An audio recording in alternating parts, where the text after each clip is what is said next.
Hello and welcome to my presentation. My name is Ashley Colby. I am PhD in environmental sociology from Washington State University, and now I live and work in Colonia, Uruguay, where I have founded Rizoma Field School. Today I'll be talking about a chapter from my book, Subsistence Agriculture in the U.S., which the topic is basically how I see practical activities within the environmental movement as leading to social change. Title of the chapter is Without the Garden, We Never Would Have Met Him, Practitioner Networks as a Post-Capitalist Double Movement Activity. So I rely on Morris Berman's dual process theory, which sort of very generally discusses how when systems fail, alternatives arise. So if a social system is failing to meet presented needs, people will seek out alternatives to meet those needs, and then those alternatives eventually coalesce to turn into the next system. So Berman argues that capitalism runs from 1500 to 2100, and we're in the last century of it. And in this last century, we'll see failures, institutional failures that force people to solve problems themselves, and then those solutions will lead to the next system. Here I have an example. Black beekeepers are transforming Detroit's vacant lots into bee farms. Here's an example of the vacant lots, no use, failure of the system, and some alternative use that people come up with to meet their needs. I define these alternatives as shadow structures, which is any individual or group social organization that adopts an alternative logic to that of late capitalism, meets presented needs, and exists parallel to, not in direct conflict with, the hegemonic industrial system.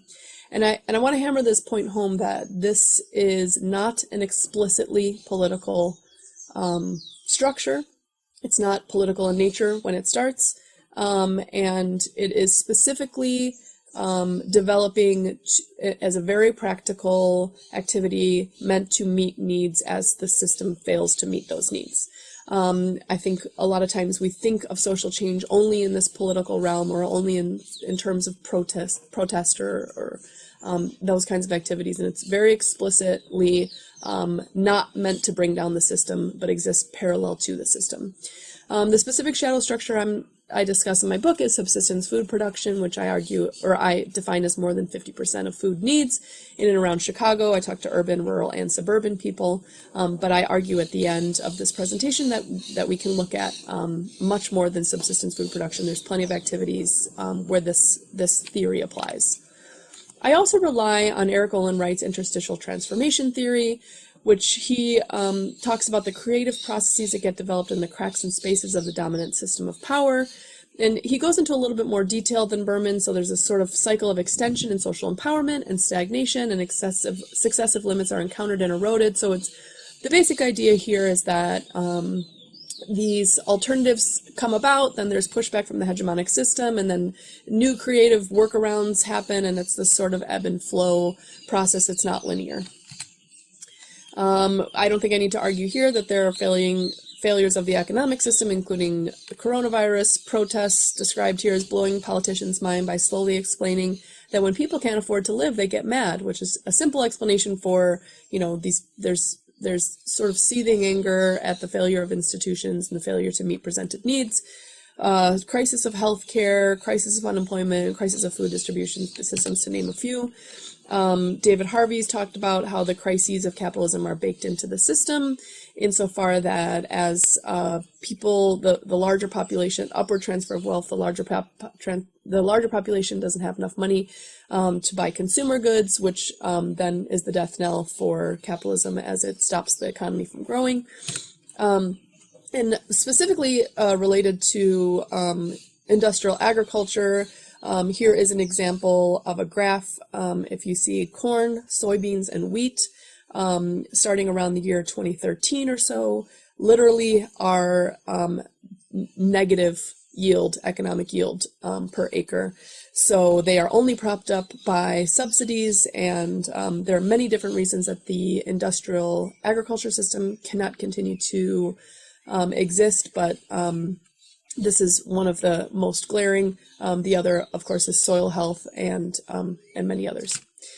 So methods for my study, of course, I talked to subsistence food producers in 3 field sites. I did 60 semi-structured interviews, 100 plus hours of ethnography, and I basically went in with the question, why do people take part in this, and what resulted? So what I found is that subsistence food production starts out as an individualized activity. People want to do it for various reasons. The reasons are extremely diverse. The ideology behind doing it is extremely diverse.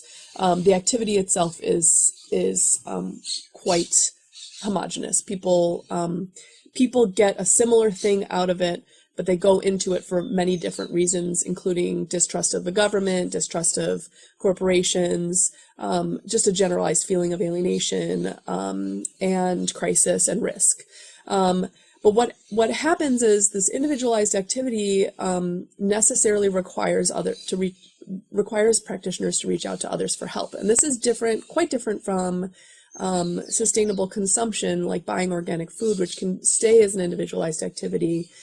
Sustainable production necessarily requires a network of practitioners that people need to troubleshoot. People need to find materials. They need to source things. They need information and help on housing, on vegetable gardening, on so many things. So there are these sort of weak tie practitioner networks that extend beyond significant social barriers of geography, race, class, gender, and age.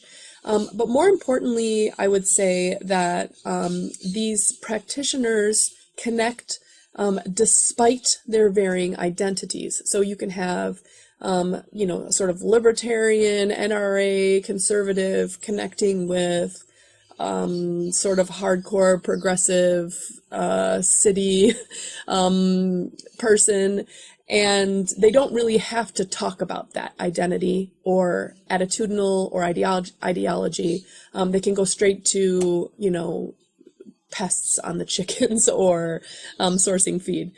So what happens, I argue, is that we move from these sort of private solutions that meet presented needs to more public ones. So an example from my data of a political shadow structure, a social movement activity, is that when people in the people who were keeping chickens in Chicago were under attack from a council person who was trying to ban chicken keeping within the city limits, and basically they mobilized to stop this ban from happening. And the way they mobilized was also really interesting. They didn't protest, they didn't lobby. What they did was they created a chicken coop tour, which was an open tour of all the people who wanted to open their backyards to show their chicken coops to others. And basically what happened is showing their coops to others made connections with neighbors who are, also constituents of the city council person, and lowered the stigma, and it sort of built this strength in connection of normal people to one another.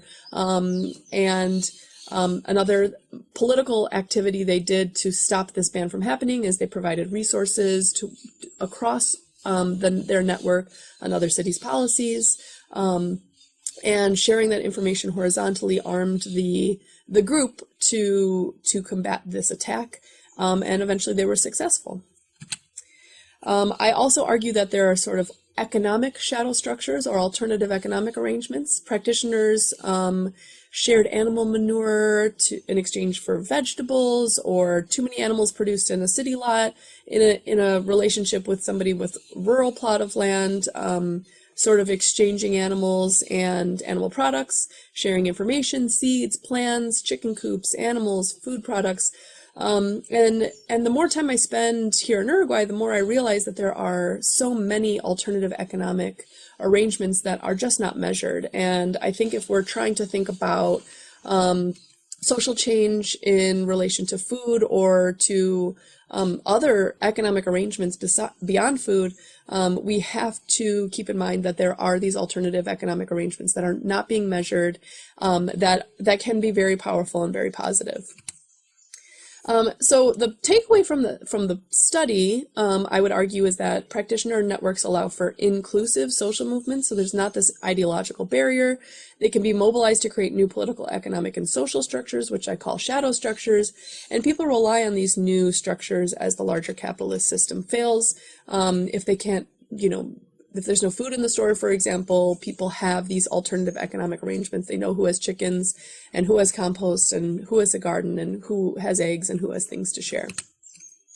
There are some good news. There's raising a larger awareness of the food system, monopolies, supply chains, and there's more and more interest in local food, farmers selling direct to consumers. In Scandinavia, this is growing exponentially, but other places as well. People are questioning consumption and materialism. But if you don't take away anything else from my presentation today, I really want to highlight this slide. I'm going to take a couple minutes on this slide. So I think a lot of times we think of social change as the civil rights movement. We think of it, we have an ideological vision of what should happen and how that can happen via top-down change, via changing laws. But I would argue that the political project of today is overhauling the entire system.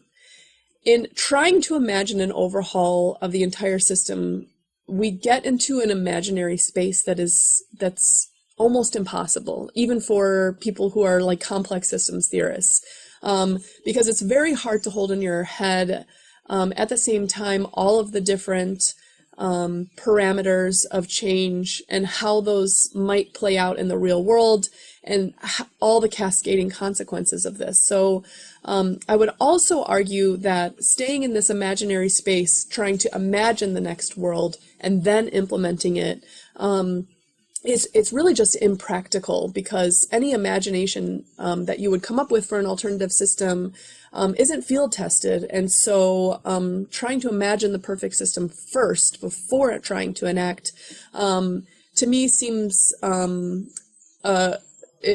it's kind of a spinning our wheels in trying to get the system that we actually want to see happen to actually happen. I would also argue that many of these ideas can be confusing or alienating or very elite. Even amongst environmental sociologists or environmentalists more generally, there's disagreement about which of these systems, between degrowth and donut economics and the circular economy and solidarity economies, would work. And I would argue that all of the jargon that comes along with the imagination of many of these ideas can be very alienating for normal people, and it makes it a very strong barrier to entry for a lot of people, and makes this movement stay in this sort of elite environmentalist space. Environmentalists tend to be, white, urban, liberal, highly educated. And I would argue that we need to have a more inclusive movement, and the way we can do that is learning from the practitioners in my study, by field testing our ideas. And field testing specific ideas or multiple specific ideas has so many benefits, and as I've learned from the data in my study, it not only strengthens the idea by testing it in the real world against real conditions, it also shows, not tells, other people how this idea is possible, not only possible but beneficial. If people see it and experience it, I was at so many of the chicken coop tour moments, aha moments, where people were coming and seeing the chicken coops and having this aha moment, like, wow, this is really great, actually. Whereas if you sit down at a kitchen table with them and tell them about how chicken coops are great, it's a little bit more alienating of a conversation. So show, not tell. It becomes a meaningful activity for the practitioner, one that they're willing to defend, as was shown in the study. It's easier to make community connection over shared behavior than these ideas. Like imagine going to a degrowth meeting. You have to have like a college degree or a very a large exposure to the kind of degrowth jargon that's used to participate meaningfully in those activities, whereas to go and just have a conversation about chickens, a very, very low barrier to entry. And then these communities of practice, once they get going, are quite resilient. And I also found that people innovated beyond the initial connection that they made. So that maybe they made a connection to about chicken coops, but then they saw that the person was also keeping honey, or keeping bees for honey, and they asked about that. And now the person's into honey and chicken keeping. So it's this sort of virtuous cycle, I would argue. Finally, I just want to briefly say that beyond subsistence food production, there's plenty of other practical activities that I've come across and get behind, in terms of, not that these things are all perfect, but they're things that we can start field testing now. Planting perennials basically everywhere, chickens anywhere that there's low density, holistically grazing livestock, including poultry, but also ruminants in public parks, cemeteries, sports field, parkways, gray water gardens, passive solar water heaters, eco bricks, which are just basically empty water bottles that you put plastic waste into, and then you can build with those. Construction, either new or retrofitted, with passive solar principles, permeable pavers, clotheslines, cooperatives, sharings and swaps, solar ovens, buy local, selling local, and part of this informal economy, compost toilet, and incorporating any of the above into education is really key. So the questions I have for discussion: will this crisis lead to further exploration of alternatives? Are shadow structures developing? Do you agree with me? What critiques do you have of this theory? What will persist? And I'm happy to discuss all of that. Thanks so much.